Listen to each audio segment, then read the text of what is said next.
اهلا، لاباس عليكم؟ اليوم غادي ندير معكم باستيشيو. خليكم معايا. اول حاجه غناخذوا مقيله غنديروا فيها بصله والثومه، وغنديروا فيها شويه ديال الكفته شويه ديال العدن، وغنخليهم تيتشحروا مزيان.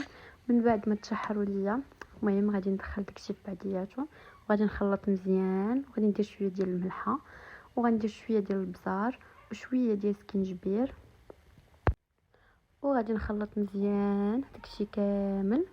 ومن بعد غندير شويه ديال الصوجا صافي، وغادي نخلط مزيان. وغادي نزيد شويه ديال الربيع، وغادي ندوز نصايب صوص بيشاميل. انا غندير صوص بيشاميل ساهله، غنخلط كلشي في دقه. غندير الحليب، جوج معالق ديال الفورص كبار، معلقه ديال الزبده، نص كنوره. غادي ندير شويه ديال الملحه وشويه ديال البزار، وغادي ندير شويه ديال الزعتر، ونخلط كلشي في قلبوطه. ها هو الصوص واجد.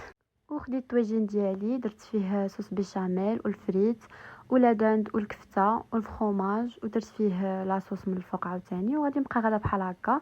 في الاخر غادي ندير موتزاريلا من الفوق محكوكه. صافي غتشعلوا الفران يكون سخون واحد نص ساعه تقريبا، تخليوها نص ساعه في الفران ومن بعد تخرجوها صافي. وهذه هي باستيشو ديالي. صراحه راه جات لذيذه، ما تنساوش تجربوها. السلام عليكم.